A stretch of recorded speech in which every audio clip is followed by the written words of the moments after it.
All people talk about is politics all the time. What is Facebook? It's arguing with some kid you went to high school with. You were in chem lab together. And now you have to talk about who's on the Supreme Court. And that's, I think, what is tearing America apart. Because there's a million things you could talk about that aren't political. And you find out, oh, this person is not that different from me. You know the crowd is not with you. I got that impression, yeah. And but, yeah. I've joined Bill Maher on his show a couple of times in the last couple of years. It's always a blast. We're having such a good time, and now we're gonna fight. And now I'm gonna make you fight again, but it's okay. In this episode, Bill returns the favor. His long-running show, Real Time with Bill Maher, hits its 20th year on the air next year. It's been Bill's vehicle to challenge and often mock politics of the day from his liberal perspective. But Bill's one of those old-school liberals you don't see too much of these days. Progressive ideas on taking care of people and the environment, but also an adamant defender of free speech and a critic of wokeness, meaning his commentary and joking about news and politics often hits the left, too. The Andrew Cuomo death watch. Biden called on him to resign. Nancy Pelosi called on him to resign. Chuck Schumer, yes, called on him to resign. Anthony Weiner called for a double date. That's a different kind of guy.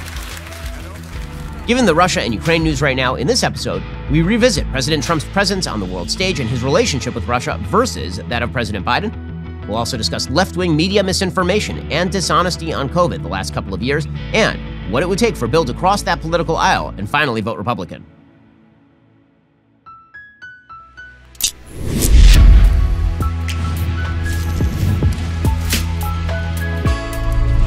Hey, and welcome. This is the Ben Shapiro Show Sunday Special. This show is sponsored by ExpressVPN. I talk about them every single show. Why haven't you gotten a VPN yet? Get ExpressVPN right now at expressvpn.com/Ben. Speaking of which, what do big tech and big government have in common? They both want to silence any dissenting voices. Let's say you're a proud gun owner. You want to talk on social media about the right to bear arms. Well, chances are very, very good that your post will be flagged by a content moderator. You might end up on some kind of government watch list. If you want to fight back against having your voice censored by both big tech and big government, I recommend ExpressVPN. See, the problem with big tech is that not only do they attempt to censor you, they also track what you do online, what you're searching for, the videos you watch, everything you click. And they can match your activities, your true identity, using your device's unique IP address. When I use ExpressVPN, they can't see my IP address at all. My identity is anonymized by a secure VPN server. Plus, ExpressVPN encrypts 100% of my internet data for protection from hackers and eavesdroppers. ExpressVPN, it's by far the best VPN I've tried. You don't have to take my word for it, by the way. It's rated #1 by Business Insider and countless other tech publications. What I love most about ExpressVPN, it's super easy to use. The app has one button, you tap it, you're protected, you're done. It's that simple. So, stop letting big tech and big government censor and track you. Defend your rights, protect yourself at expressvpn.com/Ben. That's expressvpn.com/Ben. Get 3 months for free. Visit expressvpn.com/Ben to learn more. Bill, thanks so much for stopping by. I appreciate it. What's VPN? Well, that's where they disguise your internet address. Lost, Ben. Yeah, we just started and I'm lost. It's the Russians can't monitor your internet traffic and then bomb your home, I think. I think that's the basic idea. So, how's Florida treating you? You know, I love Florida. I'm here to do a special, HBO stand-up special, which I did the last 2 days, Friday and Saturday, and here we are on Sunday. I chose Florida to do. I could have done it anywhere in the country. First of all, I was afraid of COVID protocols that were going to be onerous, so I was like, I'm not going to do it in a blue state. But it turned out there was a lot of protocols last night from the city of Miami and the theater. There's so many people with their hands in the protocol pie now. The unions can get involved, the network. So it's not just the government or the CDC. Everybody who wants to indicate how much better a person they are than you by showing how much more safety they can get. Not that I honestly think we need any of this now. But that's why I chose to do it in Florida, because I've been to Florida a couple of times. It was the first place I went after I got back on the road, I think about a year ago. And I've been back a couple of other times for gigs here, and there just was much more of a feeling. And I know people who live here who say, yes, we never acted like this was the end of the world. This is not the Andromeda strain. Yes, it's a serious thing that we should respect and take seriously. But, Florida had the reputation, well-deserved, for life goes on. And so that's why I chose to do it in Florida. And that's why, that's the one thing I must say. I thought I like that better. Yeah. I have a lot of quarrels about how this coronavirus was handled. I mean, you can respect it and have compassion for the people who suffered from it and still have, as I do, and I have made this very known to my audience, who mostly doesn't like me for it, that I don't think it was handled the right way.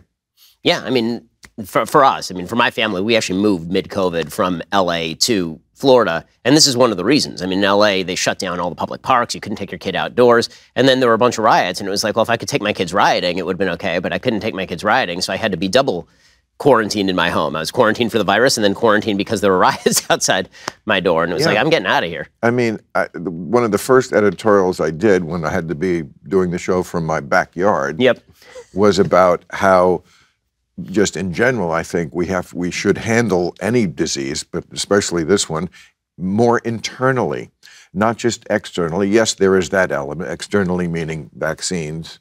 Okay, yes, I'm glad we have the vaccine. I personally would not have wanted to get it, but I did, took one for the team. I would have rather had my own immune system handle this one. Now, to me, it's a case-by-case basis. I'm not an anti-vaxxer. I just think everybody's different. Now, there are some diseases out there, I would fight you for the vaccine, okay? But this one, because America is so unhealthy, that's the essential part we don't address. So unhealthy to begin with that it's great we have a vaccine, because that is what is saving the lives of everyone smart enough to get the vaccine who was not in good health to begin with.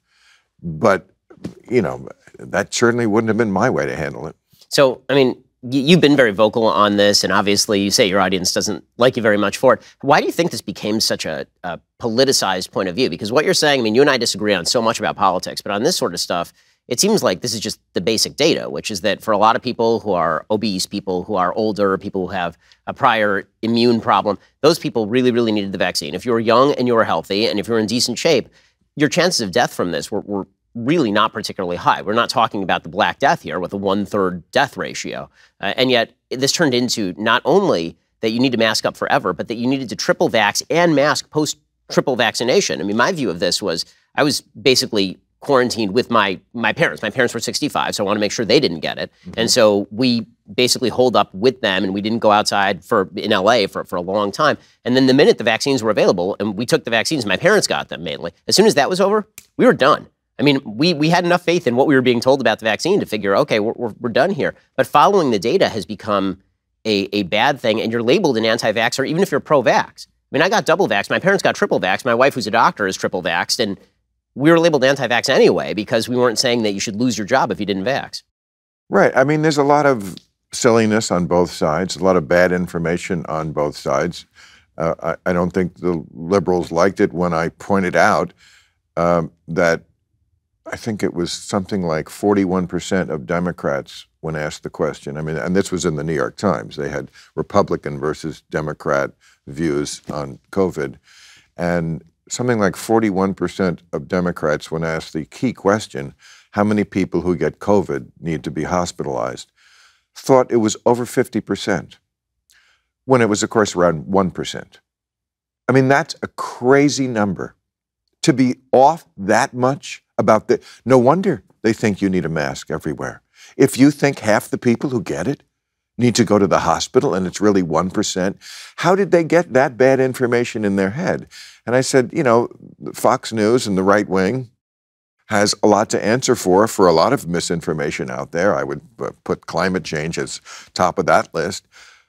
But the left-wing media should answer for that. How did your audience get that bad idea in their head that so many people need to go to the hospital who don't? And, you know, as you started to say, I did an editorial about this about a month ago, again, not well received by a lot of people, but I was just, again, giving the facts. We know who gets this and dies from this. Who gets it? Everybody. Everybody gets it, including if you've had the vaccine, which they were wrong about. Okay, they weren't trying to be wrong about it, but, you know, my overarching opinion was modern medicine, it's wonderful, but you're wrong about a lot. Stop being arrogant. Don't look at me like we've got the white coat on and the stethoscope around our neck. Just do whatever we say, because when have we ever been wrong? My answer, a lot.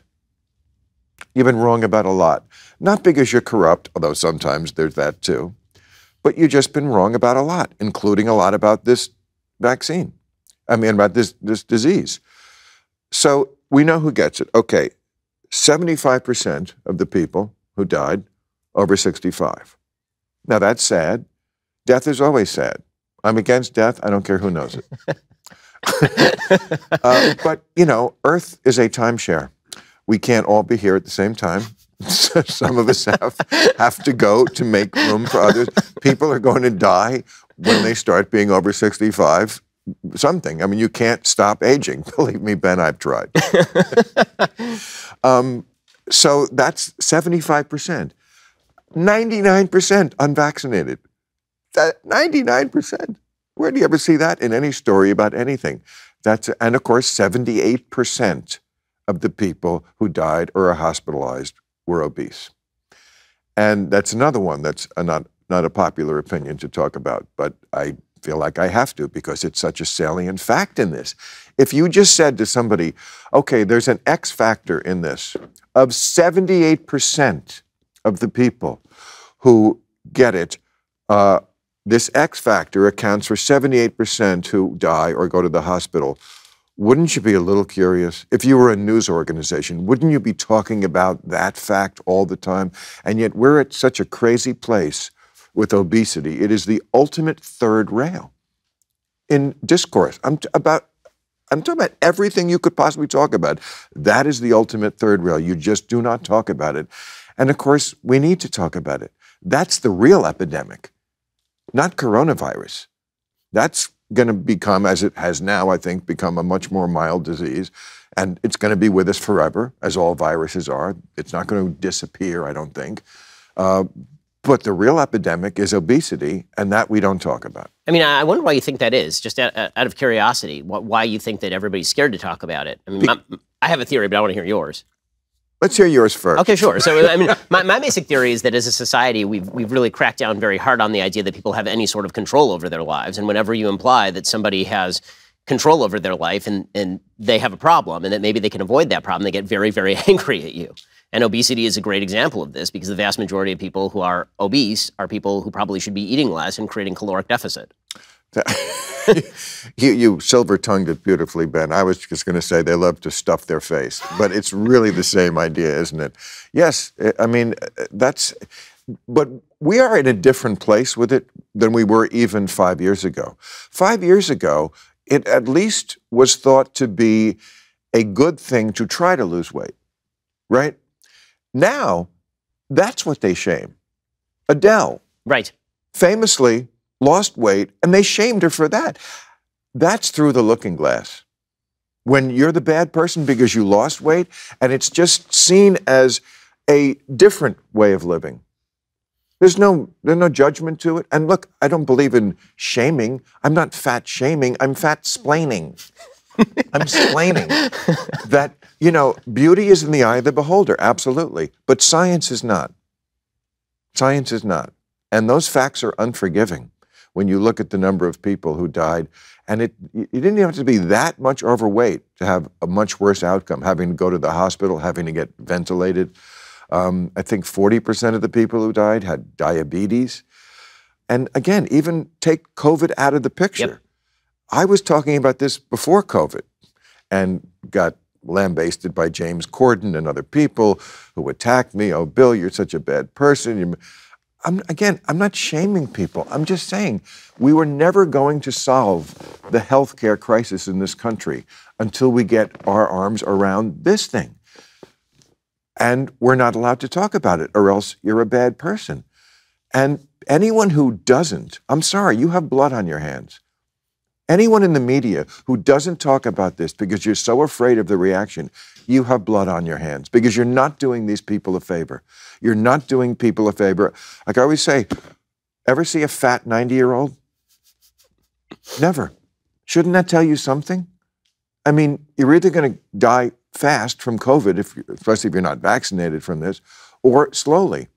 And also, it's going to bring down, as it was before this, the economy of the country. Because, I mean, when we were debating health care in this country for years, and Obamacare and on after, it was always about, we would look at the charts, we would see how much healthcare spending is going up, and people would say, we can't do it. We can't just not do anything, right? Whether you thought Obamacare was a good idea or some other program, we need some program to deal with this.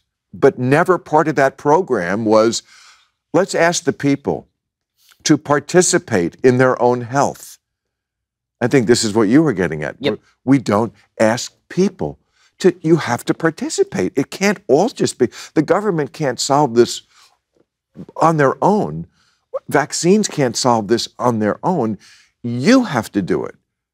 You know, I said at one point, it's not between you and the government, it's between you and the waitress. Yeah, I mean, this is one of the areas where it's sort of fascinating. The way that we've treated in public policy vaccines with, for example, vax mandates. You must get the vax or you will lose your job. And at the same time, if I so much as say to you that you might need to lose 10 pounds, this is the great sin. Like, I don't see how you can hold both of those ideas in your head at the same time. Right, and look, we all do something. Again, not shaming. I drank too much for years. But when someone would say to me, you know, maybe you should scale that back a little, I didn't say, how dare you? You're drink shaming me. It's just an alternative lifestyle. What are you talking about? It's just, I'm just as wonderful and perfect the way I... No, I would say, yeah, you know what? You're right. And then I wouldn't do it, but but I would at least see the point. I wasn't offended by that. I was like, yeah, you're right. I drink probably too Irishly, and I shouldn't. But boy, you're just the bad guy if you say that about food. So in a second, I want to ask you about how that kind of ties into broader issues of identity politics. But first, since we're talking about your imminent death, let's talk about life insurance.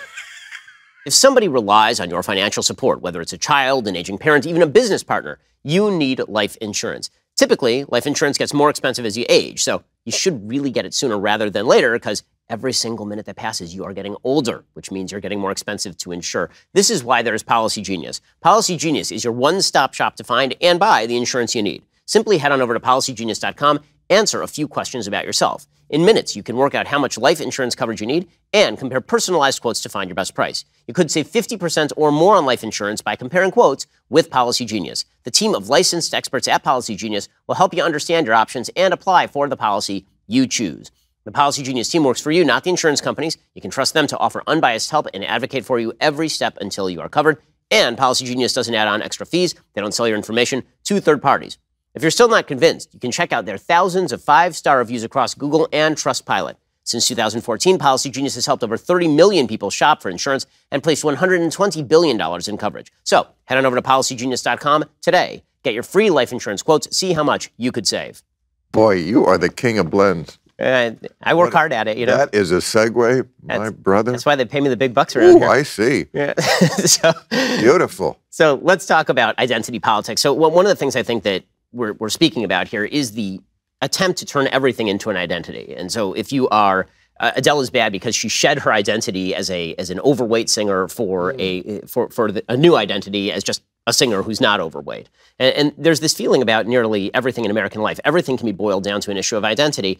And the problem with that, of course, on a broader political level is once everything's an identity, including your political perspective, every political argument becomes an attack on you as a person. Because if your identity is your politics, and then I disagree with your politics, that's not us having a rational debate. That's me attacking your character. That's me saying you're a bad person. It's me trying to unperson you. You hear this sort of language all the time in a variety of issues. You're trying to erase me as a human being. If I disagree with you, obviously the most obvious example is on transgenderism, where the argument is that if you don't want Leah Thomas, the biologically male swimmer, swimming against women, this is because you're trying to erase Leah Thomas's transgender identity.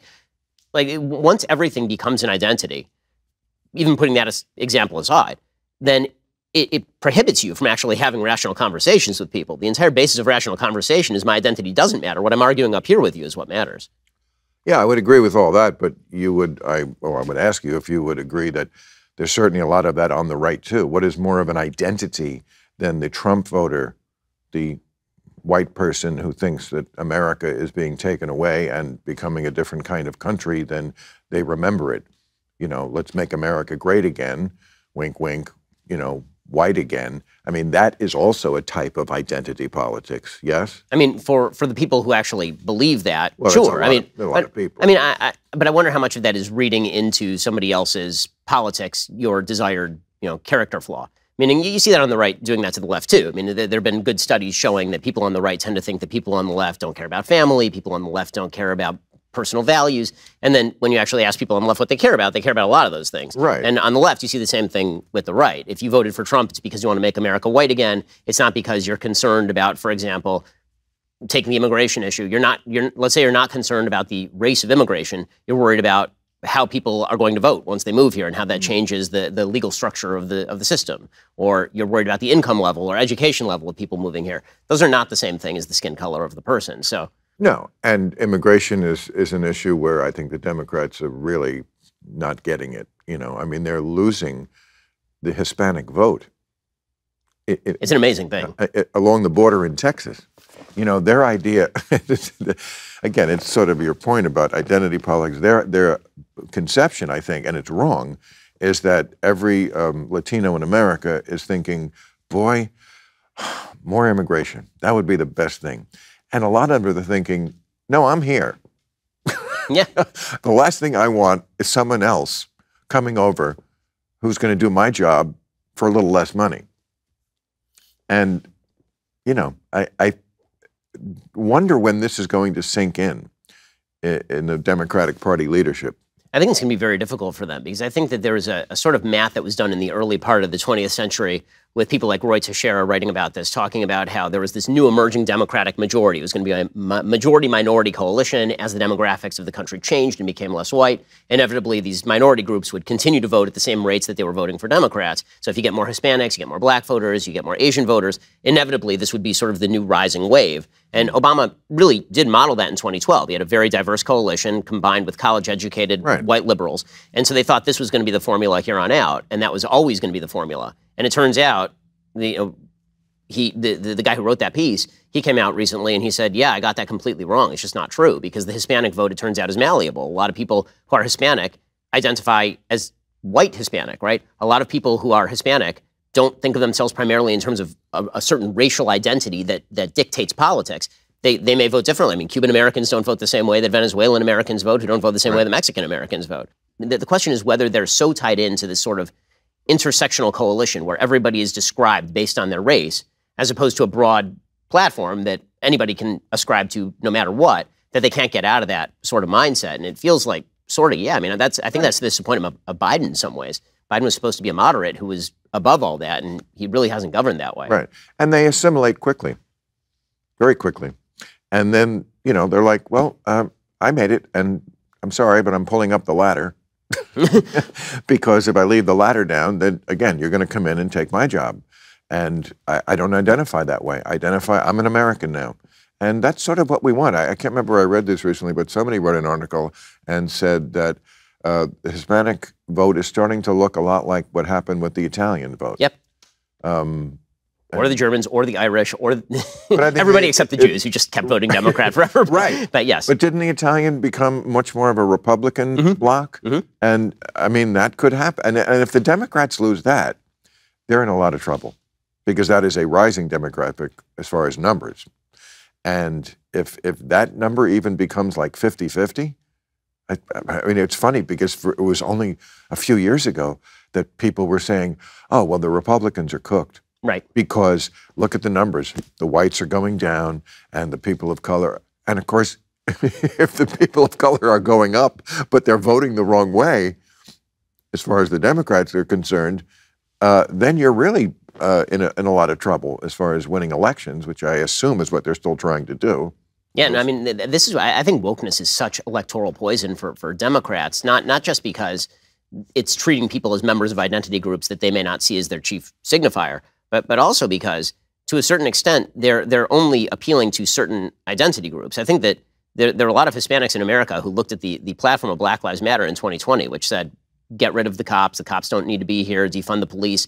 And there are a lot of Hispanics who are saying, wait a second, I'm upwardly mobile economically, I'm socially mobile, I also may live in an area that has high crime. This does not seem like a good plan to me. And so moving in terms of this agenda and making this kind of tip of the spear, the argument for a lot of Hispanics that America is a deeply racist, unfixable place, that doesn't apply to a lot of people. It's an argument that really applies to a very narrow segment of the American population. No, I always say, let's live in the year we're living in. You know, because sometimes when the people you're talking about, you know, you think it was, you know, 1960 or 1860, and it's like, yes, we have a very sorry history racially in this country, including a lot of stuff that's still going on right now. I mean, it's not like racism is extirpated here in America, but it is very different than it was, and we need to live in the present era, in the present time with the present conditions. But when you say woke, you know, it's become, and I make fun of it too, because it's become an eye roll in many ways. If woke, I assume at a certain moment, and it wasn't that long ago before we didn't have the term. I only heard it, I don't know what it was, 3-4 years ago, 5 years ago at most, when we heard the term woke, and it was like alert to injustice. I'm like, okay, I'm down with that. I always have been.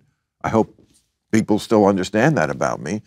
But yes, it became sort of a byword for a lot of this goofy stuff. That's what I'm always railing against. That's why, like, they play me on Fox News now. Yeah, I mean, how do you feel about that? Because you went from the guy who was... I feel... Look, I haven't changed at all. My politics hasn't changed. They've changed. People say to me sometimes, you know, have you changed? No. It's that 5 years ago, no one was talking about defunding the police. I never heard that phrase 5 years ago. That's not me changing. That's things changing. I'm reacting to it, as I've always been. You know, letting 3-year-olds decide what gender they are. This wasn't something 5 years ago. Free speech, you know, used to be a left-wing thing that we were proud and owned, and now that seems to be under attack. So again, I think I've stayed the same. And look, as long as the Republicans are a party who, in my view, does not take seriously the emergency of climate change, and I'm not sure if they even believe in American democracy anymore. Certainly most Republicans, I think, did not in Congress condemn what happened on January 6th, trying to not count the votes in an honest election. As long as those two issues are what they are for Republicans, I don't think they're even savable. Whereas the Democrats, maybe I'm being a cockeyed optimist, but I still think they are savable. So let's get to those two issues in just 1 second. First, let's talk about your sleep quality.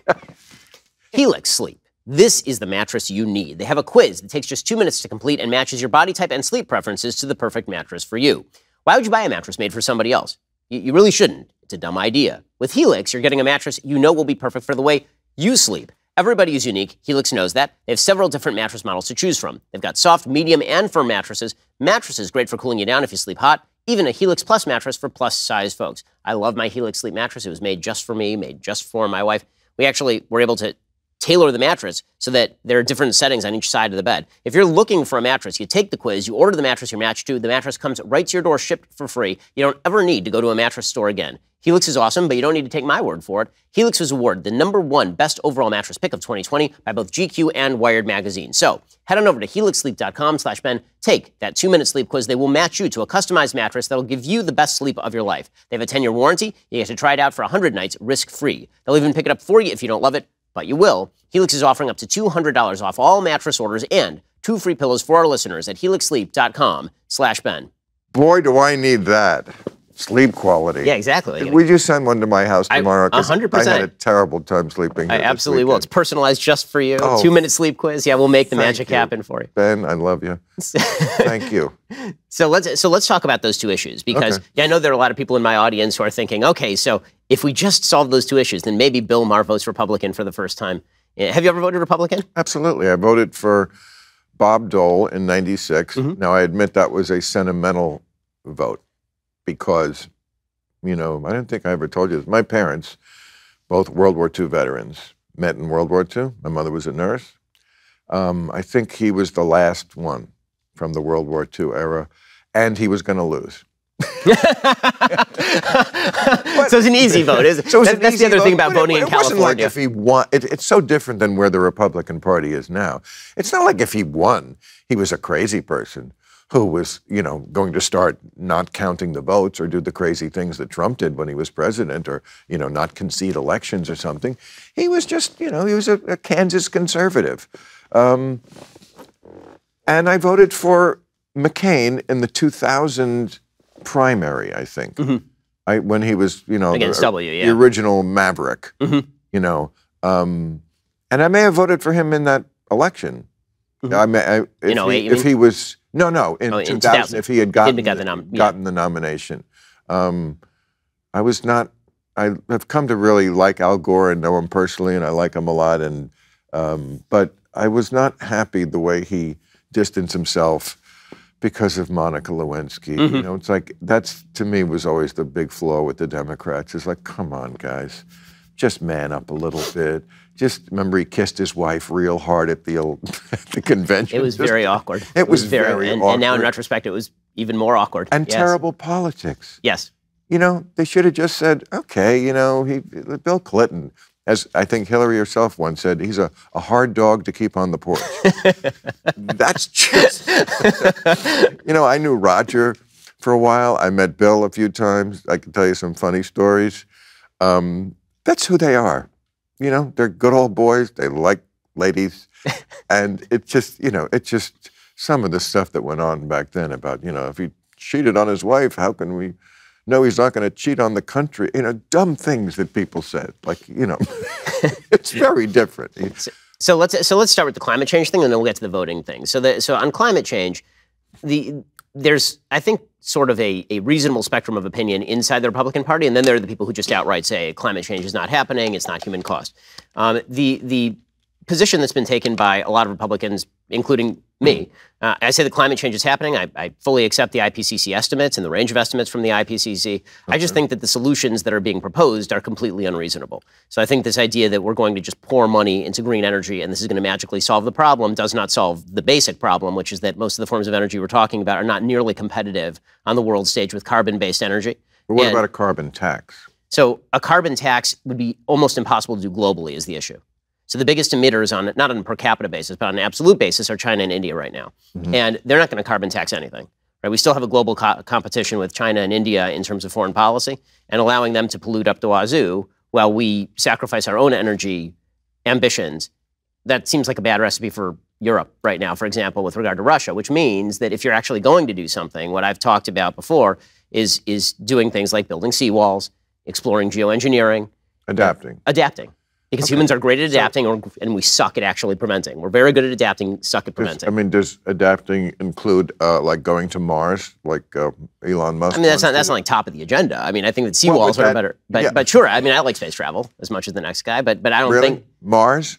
And I am a big fan. I'm not going to spend lots of money on it. But this isn't like top of my proposal list. Okay, I'm a big Elon Musk fan. But Mars, come on, if it gets that bad. I'm sure I won't be around for this, but Mars, please. There's no air. Do I get to be there by myself? Am I bothered off it? There's no air. Yeah, no, there's some problems. 200 below zero. There are sandstorms that last for months at a time. No matter how bad we screwed the Earth, it couldn't be worse than that. There are fewer people. The company isn't is as bad. Good? It depends where you're living. The restaurants, there's no atmosphere. That's true. Either no on the food. planet or in the food. restaurant. Yeah. It's just. But this adapter, and it's funny you say that because I was having dinner with a friend of mine, just a regular liberal person, not a crazy person, left or right, but generally a liberal person, lives in Los Angeles. And I heard him say exactly what you said. I thought, oh, that's interesting that he's where you are. He said, we're not going to do anything about this. Let's be honest. We're going to have to start just adapting. I still think we should try a little harder for a little while more to do something about it. And you don't think if we led the way at some point that would have some influence on other countries? Do you think China and India would just say, okay, forget it. We're just going to hold hands like Thelma and Louise and drive off the direct. China would. I think China would immediately take advantage of our sacrifice on the economic front in order to gain more power. The reason I say this is because this is precisely what you're seeing from Russia, right? Europe has gone way more in a green direction than the United States has, and they're still basically powering their economy with Russian natural gas and oil. 50% of Germany's natural gas and oil were coming from Russia. And so the minute that Russia invades Ukraine, all of a sudden the prices double in these places. And it turns out all these investments in green energy were making them dependent on one of the world's most aggressive powers. Like there are real unintended consequences to listening to Greta Thunberg when you make policy. Well, I did a whole thing on Greta and Kylie Jenner about 3 or 4 months ago, which was an indictment really of the younger generations, because they're the ones who would have to care about this more than me. I'm 66. I've had my fun with the earth. You know, I mean, I want to save it for the future, but they're the ones who are like, you ruined the planet, and we're environmentalists. And I showed, I think Greta has like 13 million followers, and Kylie has 289 million. And she's always getting on board a private jet. And that generation, they seem to care so much about that kind of thing. They want materialism. Bitcoin, which is horrible cryptocurrency for the environment, uses more currency than some entire nations. They love it. Don't even know it's bad for the environment. I've asked them. Oh no, that's news to me. So until the younger generation cares more than they do, and I don't mean, you know, the Gretas, there are those, but in general, you know, I just think people are just going to use up what we have until it's gone. And that's a bigger problem if you're 25 than if you're my age. So on the climate change thing, if the proposals were for seawalls from the Republican Party and not this snowball means there's no global warming, then you'd be then you'd be in the ballpark. Yeah, I also think we could lead more. Maybe I'm wrong, but I do think if we took the lead, if we planted our flag on the ground and said we're doing this, I think you can get people. I think you can shame people a little bit. Now, I understand it's very hard to, can you still use the term third world, or is that bad? I do, I mean. Oh, that's right. I mean, we're talking about okay, well, it's bad. Developing world. Which nation are we talking about here? Are we talking about nations that where people are burning dung for fuel? Because, I mean, by the way, we should mention that when it comes to green energy, it's very easy for first world people to care a lot about solar panels, but when you're burning dung for fuel in Africa, that makes it very, very difficult for you to care. But what I'm saying is third world, okay, places that have not had air conditioning, places that have not had cars. Okay, and now they finally are getting them. It's very hard to say to them, look, we've been enjoying these things for quite a long time now. You stop that right now. No, bad timing. Yeah. Bad timing for you. You have to forego these things.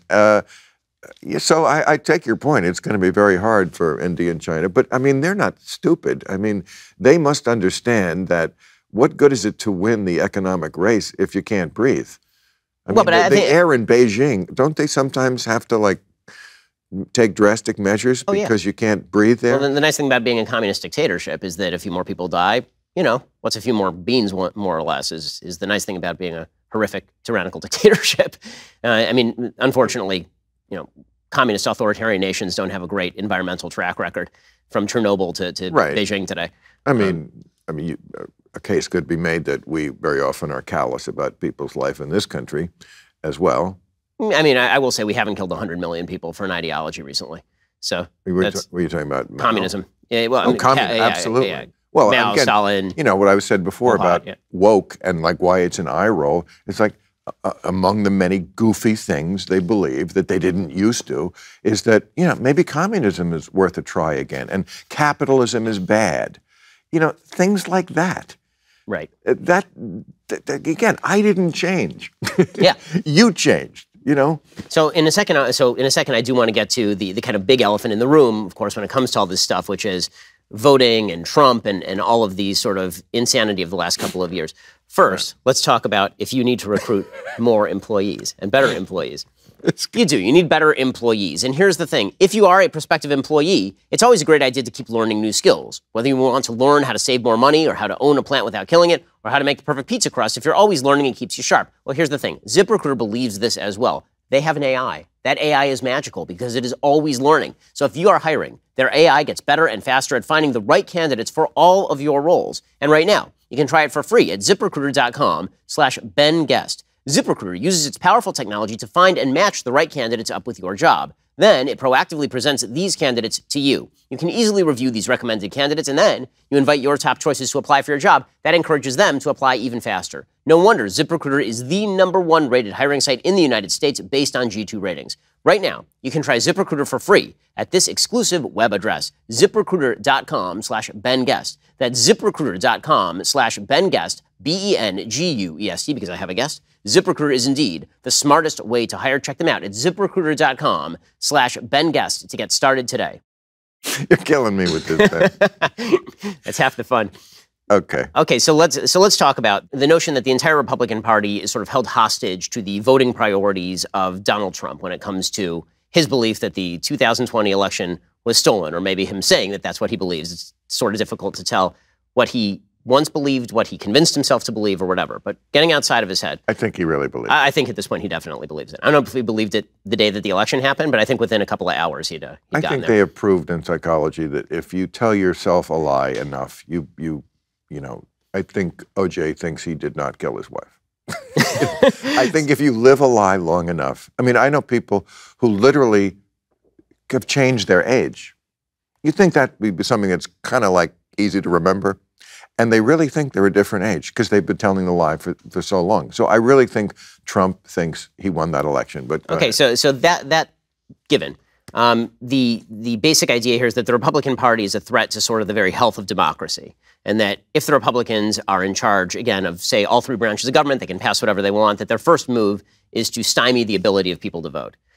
It seems to me that regardless of what Trump says or what he does, and I've been very vocal about the fact that the election was not stolen in 2020. I know you have. That the vote was as legit as any other vote. I know. And so I don't buy that.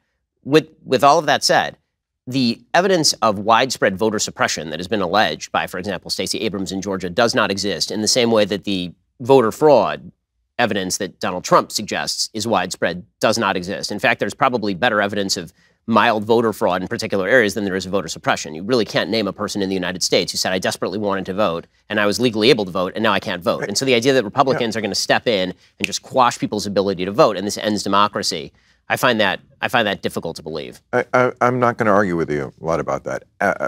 It is a little bit overblown, that issue. I do think that the Republicans do want to suppress votes. I think when the Supreme Court gutted the Voting Rights Act, I think that was not a good move because I think they were naive, that such a thing was not necessary anymore. But I think they have studied this and found that at the end of the day, it doesn't really make that much of a difference.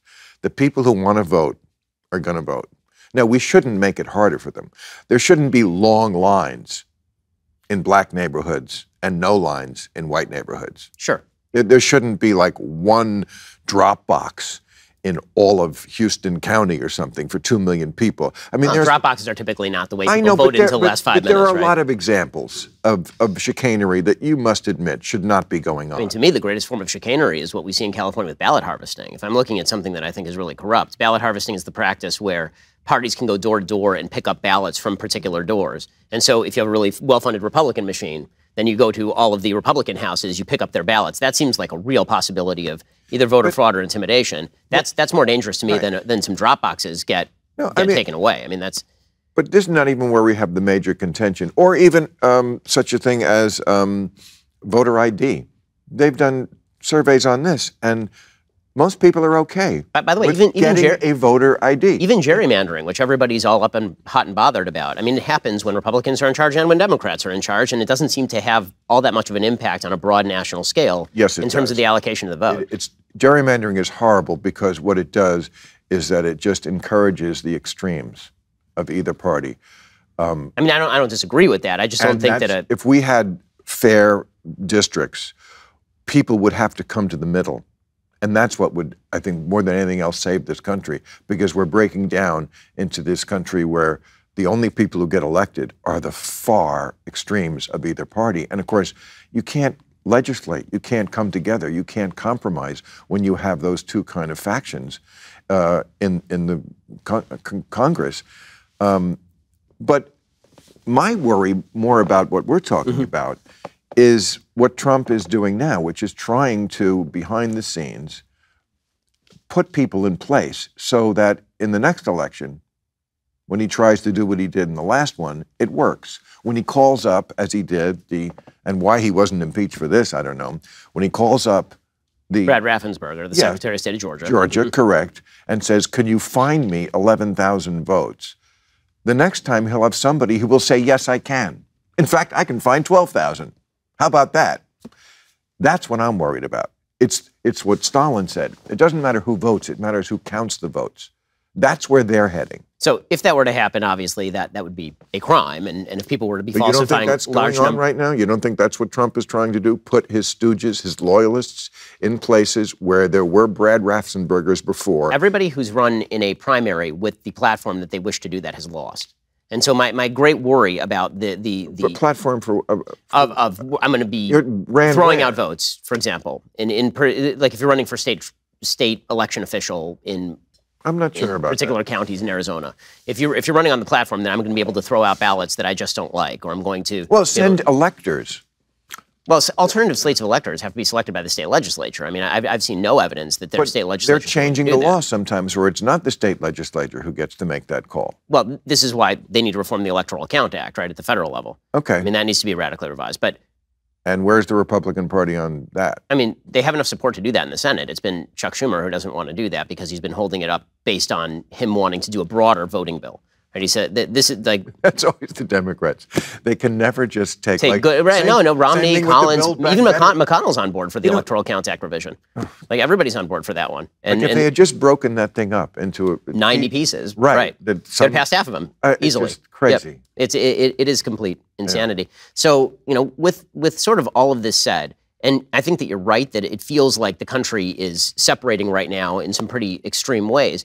It seems like, to me, that's a problem, but it could be partially a solution. The reason I say it could be partially a solution, as a member of the great sort, as somebody who moved from a blue state, as a person who votes conservative to a red state, and Florida is growing increasingly red, and California is growing increasingly blue.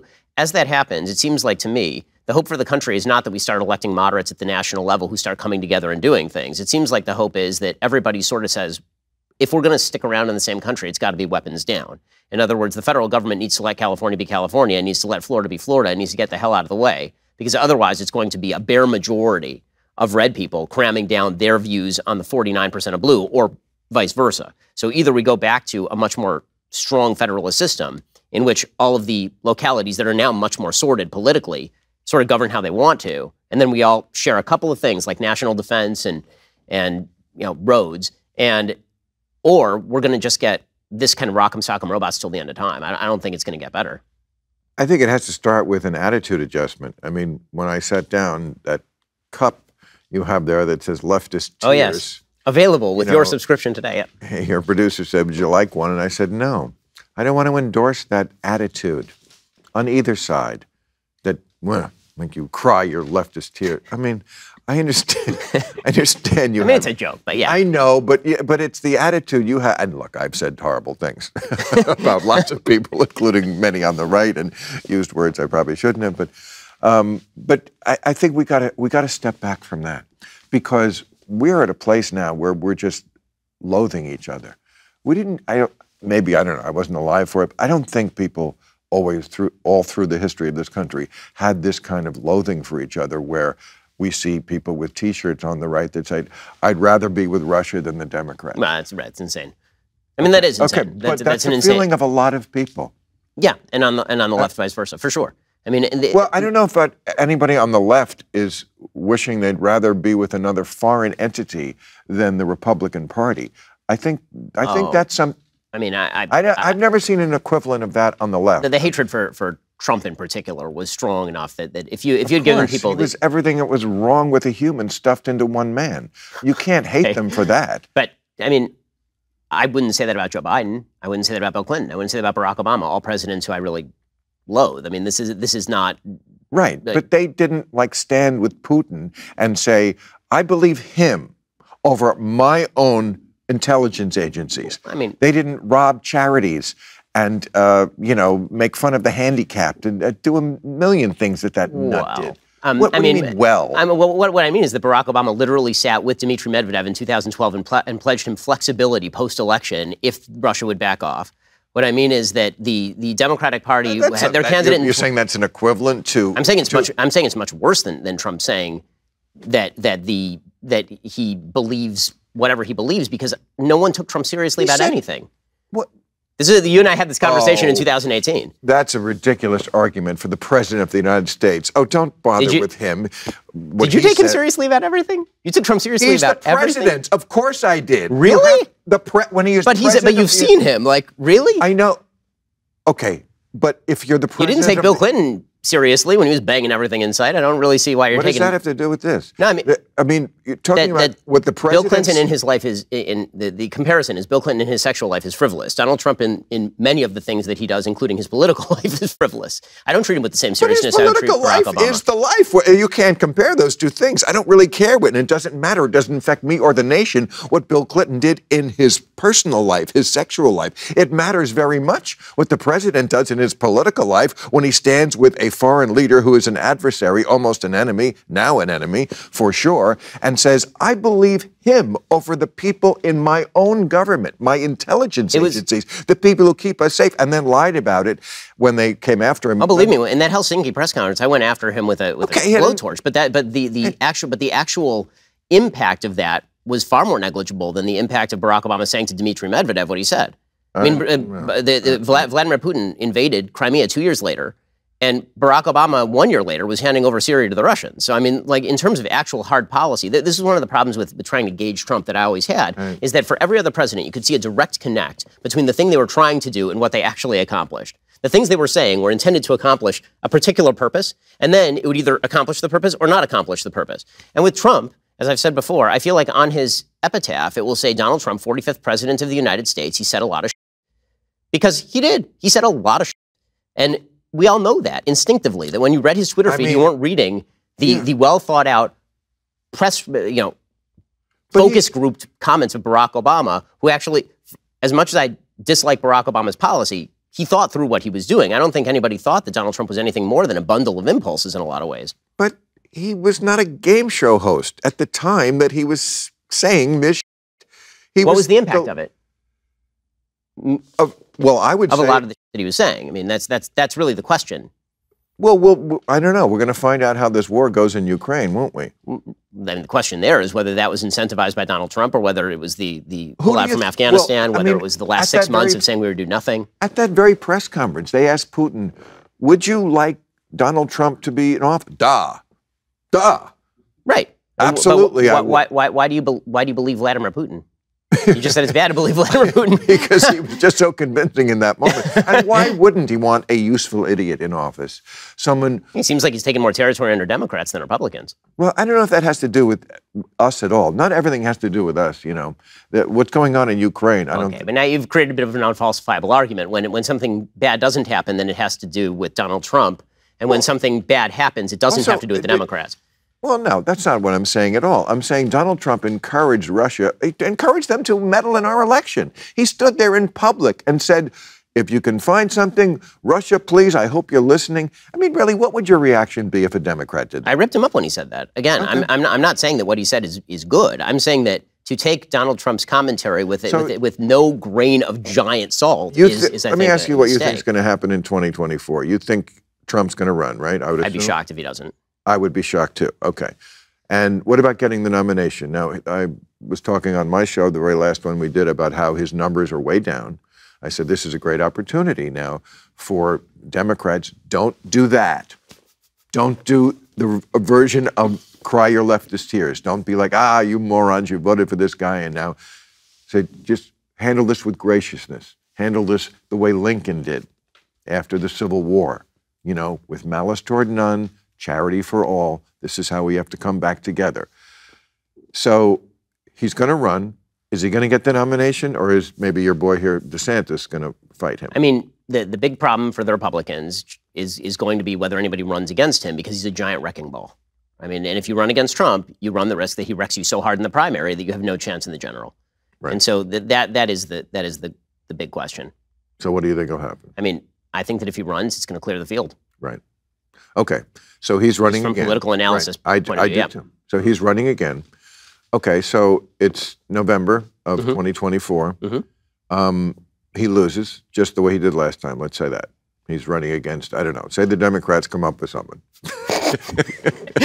They roll out the body of Joe Biden. And, yeah, that's yeah, it'll be a weekend at Bernie's. Yeah, exactly. No, I mean, they I don't know. You're having trouble here. I wish I could say, well, they've got this guy in the wings and he's going to be great. I can't even think. Yeah. Of like who. It's difficult. Yeah. So I completely concede Trump could win the hologram of Barack Obama. Yeah. Right. Yeah. Well, I suggested that he gay marry Biden, then Biden would win, and he'd actually be president, although he'd be the first like lady. Edith Wilson. Right, exactly. Do one of those. But so I could see that Trump could actually win that election easily, especially if the Democrats keep doing the stuff they are doing to piss people off, like in schools, with all that kind of stuff. I mean, that's what my theme has been, that yes, both parties have a lot to answer for. Again, I told you where my politics are in general. Okay, I'm not coming over to this side. I do think that the Republicans are more dangerous. But what pisses people off with Democrats is so much closer to home. It's so much up close and personal. I mean, when you look at Ukraine, I mean, the Ukraine issue that he was impeached over, yes, I think it was an impeachable offense, absolutely. But to most people, it's like Ukraine. I mean, the Palin family working as a team couldn't find it on a map. That's where most Americans are. It's like, it's very far away. Doesn't really influence my life a lot. But when you have my kid coming home from school and saying, "Mommy, am I a racist?" And you're 5. Yep. You just learned the word. What do you?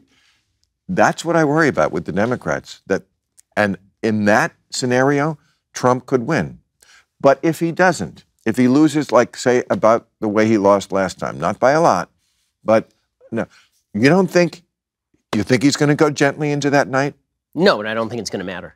And the reason I think it's not going to matter is because I think that the constitutional structures have proved themselves extraordinarily durable to all parties, by the way. Well, we'll see. I mean, we could make a small bet. We can. I mean, you're a wealthy man. Sure, now. let's do it. So what is the bet and what are we betting on? 1 million pesos. No, I'm not crazy. 1 million rubles. It is worth $1 right now. Yeah. Right.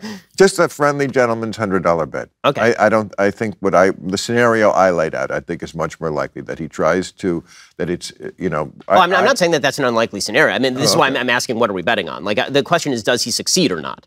If he doesn't succeed, then because here's the thing. I think that we actually may agree on a lot of this stuff. Meaning, I would be surprised if he loses an election, if he went quietly into the night. It would be counter character, it would be counter history. That's not what he does. Look, what we're doing is what America needs to do.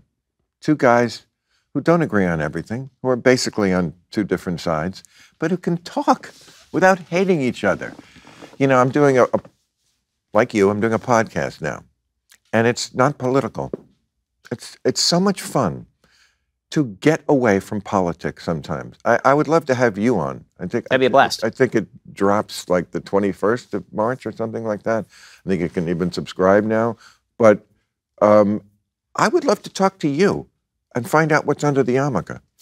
And talk the bald spot. I mean, that's why we're and not talk about any of what we talked about today, because my theme is often, this is how we get our country back. People talk politics too much. When I was a kid, people never talked politics. It was almost considered impolite to talk about politics or religion. I remember my parents with their friends, and these were people who were very close. They never talked.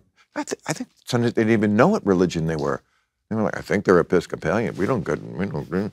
And now all people talk about is politics all the time. What is Facebook? It's arguing with some kid you went to high school with. You were in chem lab together. And now you have to talk about who's on the Supreme Court. And that's, I think, what is tearing America apart. Because there's a million things you could talk about that aren't political. And you find out, oh, this person is not that different from me. Unless we wander into whether Democrats eat babies. So let's just say maybe they do, maybe they don't. Maybe they order it, they just push it around on the plate, they don't really eat it, but it's but just stay away from that stuff. I would love to do that with you. That'd be a blast. That'd be super fun. Really? Yeah, no, I would 100% do that. I mean, I don't know. I know so much about you from listening to you. You're so good at what you do. Politically, and about important, weighty issues. And I know so little about everything else about you, you know? Yeah, no, that'd be fun. I don't know do you root for the Florida teams now that you left LA? Nah, I'm a lifer. My dad's from Chicago, so I'm a Chicago White Sox fan. I'm the same way. See, look at that. Yeah, exactly. I've been in LA since 1983. I never left the New York teams, even though they stink. So I still root for the Knicks. So in a second, I want to ask you about, kind of America on the world stage, since Ukraine is obviously in the news, and where you think that's going. First, let's talk about another podcast you should be giving a listen to. The Jordan Harbinger Show. That is the show of which I speak. It's a top-shelf podcast named Best of Apple in 2018. So don't just ignore my suggestion to listen to this one, like you probably do when all your other friends tell you to listen to a podcast. We here at the Daily Wire, we are fans. Jordan dives into the minds of fascinating people, from athletes, authors, and scientists to mobsters, spies, and hostage negotiators. Harbinger has an undeniable talent for getting his guests to share never-been-heard-before stories and thought-provoking insights. Without fail, he pulls out tactical bits of wisdom in each episode, all with the noble cause to make you a more informed, critical thinker to better operate in today's world. Even though I don't always agree with Jordan and what he says on his show, he is definitely one of the sharpest guys in the non-political interview game. He gives great advice. I always learn a ton from him each time I listen. You can't go wrong by adding the Jordan Harbinger Show to your rotation. It's interesting. There's never a dull moment. Search for the Jordan Harbinger Show. That's H-A-R-B as in boy, I-N as in Nancy, G-E-R on Apple Podcasts, Spotify, or wherever you listen to podcasts. Go check out the Jordan Harbinger Show today. I promise you, once you put it in that podcast rotation, you're going to want to listen to every single episode. Alrighty, so let's talk about the Ukraine situation. So it seems to me that when it comes to Ukraine, not just seems to me, it's pretty obvious. There are no good options. When deterrence fails, there are no good options anymore. And the grave failure of the West was that we spent 30 years basically thinking that bad people are not bad people if we talk to them strong enough, and if we negotiate with them, or if we ignore them taking pieces of territory in Georgia under Bush or Crimea under Obama, if we just ignore it hard enough, then maybe it sort of goes away. And now deterrence has failed. And it seems like the world order is radically reshifting. Like the United States, we seem to treat this as almost a natural disaster, like a thing happening far away. But in Europe, they're treating this as an epic shifting event. And they're talking about rearming. They're talking about forming new security alliances with Eastern European countries. Where do you think this ends up? I think this is actually turning out to be, obviously what's going on for the people of Ukraine is horrible right now. But I think in the long run, I think it's going to be a good thing because, first of all, Putin is being shown to be way less strong than we thought he was. I don't know what the opposite of blitzkrieg is. Quagmire. Yeah, he's quagmiring. Yeah. Right. It was supposed to be a cakewalk. So was Iraq. I'm so surprised that he actually did it because it wasn't really necessary. I tried to explain one night on my show that I think a lot of this comes from he thinks he's the savior of the Russian people. I think when you get to that level where he's been in office, he's been in absolute power for 20 years, what is left? What's in the soul of a man? He wants to be a hero. And he thinks this is the way to do it. I think people know this is history major stuff. But Kiev, or Kyiv, I guess how we say it now, is the ancestral home of Russia. It's the beginning of the Russian state from around the year 1000. I'm not saying that gives them a right to take it. It is a completely different nation now. It changed. It's not even part of Russia anymore. But that is, and I think that's what is in his mind, is I'm going to reclaim this. Yes, the Russian state moved to Moscow, but it's almost similar to the way Kosovo. When Milosevic started the Balkan Wars, it was all about, the year was 1989. It was the 600th anniversary. In that part of the world, that's like yesterday. That's so foreign to the way Americans think. But it was 1389. There's this battle in Kosovo, which again, not even part of Serbia anymore, but it was the ancestral home of Serbia, and we got to get it back. And this, I think, is what Putin wants. That is what he thinks in his mind. And what he's finding out is that not only do the Ukrainian people hate him for doing this, but the Russian people hate him for doing this. They're like, are you crazy? This is not the world we live in anymore. We're on TikTok now. We can see dogs getting shot and families being torn apart and things blown up. And we're a modern country, or trying to be one. Look at what are you doing? So I think it's just going to turn out horribly for Russia. The question I was going to ask you is, do you think it was the right thing to not only keep NATO going after the Soviet Union fell, but to encroach right up to Russia's borders. Because a lot of people don't. And yes. I don't.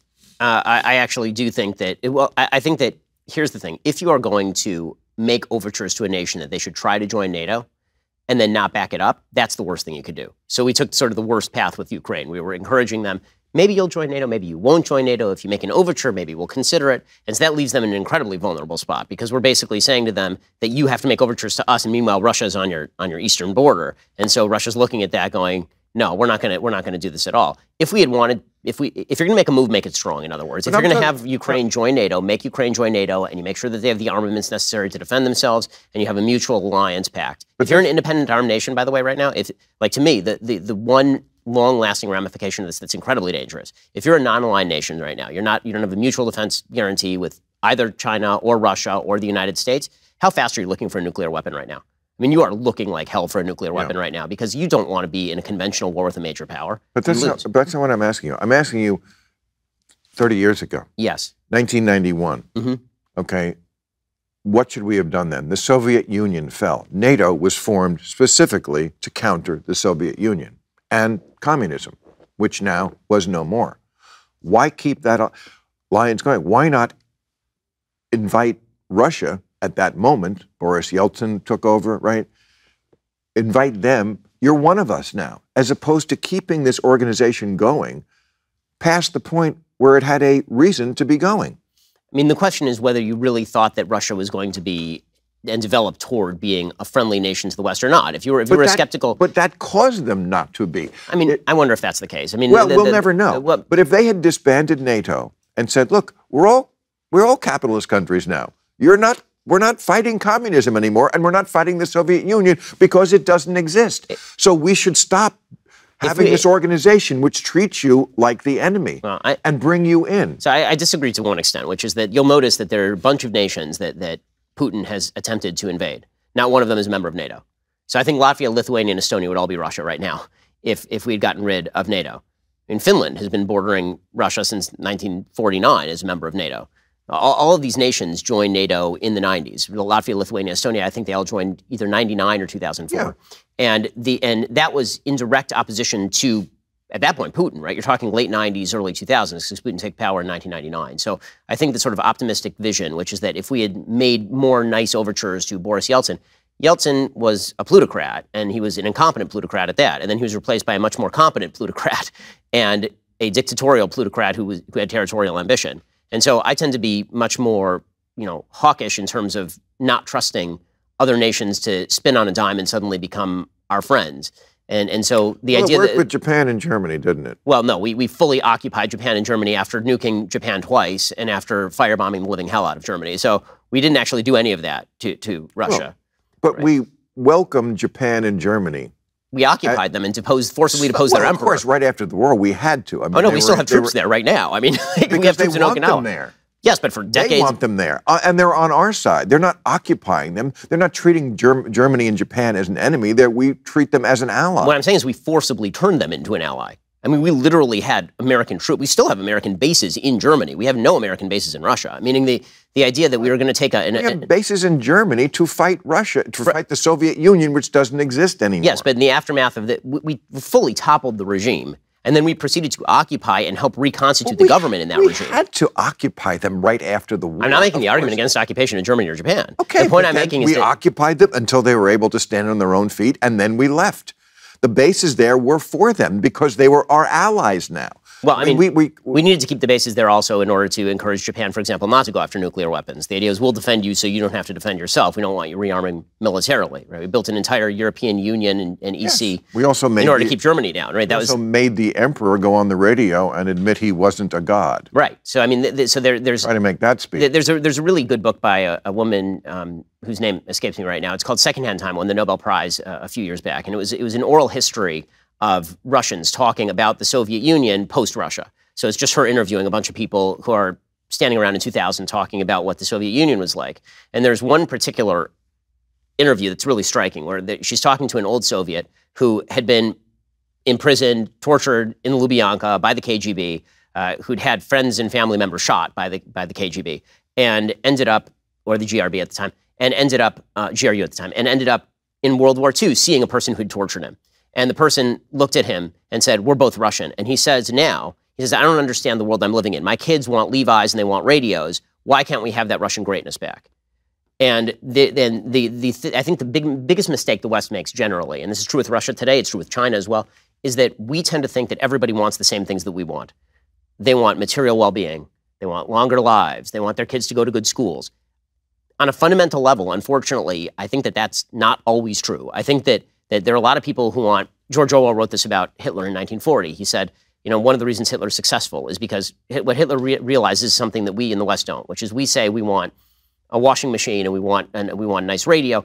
What Hitler understands is sometimes people want blood, struggle, toil, and tears. Yeah. And if they don't want that, then it takes them a while to realize that the cost of that is too high. And maybe that's what we're seeing right now in Ukraine. We can hope is that the Russian people are beginning to realize. The Russian people, by the way, 5 years ago were polled about Stalin, and 70% of whom said, good guy. Maybe they're starting to realize there are too many costs to this. He took. There have been multiple polls that show that Stalin is still held in fairly high esteem by a significant percentage of the population. Oh, Stalin. I thought you meant Putin. No, not Putin, Stalin. Yeah. And so... Yes, because strong man is built into the Russian culture. And I also would say this about the Russian people. You can't have communism for as long as they had it. And it's a little like being from a broken home and being abused as a child. Communism was so evil. I mean, what it did to the psyche, the cynicism that it incurred in people, that you're not going to get over that in just a generation. I think it's a very cynical country, a very cynical mentality there. And, when I hear people nowadays, fact-free, talking about how, a lot of, if you look at Gen Z, it's like a lot of them think, oh, maybe communism, be good to give that another try. They just don't understand. Because they have this idea in their head that if something happened before they were alive, what does it matter? It didn't really happen. It's like, but stuff did happen. Stuff did happen. I know you weren't around for it, but it really did. And other people noticed it. And we learned that lesson. Communism doesn't work, and it makes people very cynical. Remember that old joke they had about we pretend to work and they pretend to pay us? That was the system. I mean, that's not going to go away overnight. Well, Bill Maher, it's a pleasure to have you here. I'm glad we could finally make it work. Yeah. And this is a blast. And we should definitely do this again soon. Absolutely, we'll do it again. And you come on Club Random, my podcast. I would love to do that. And we'll have a whole different kind of discussion. Well, thanks so much for stopping by. Great to see you. Thank you, Ben.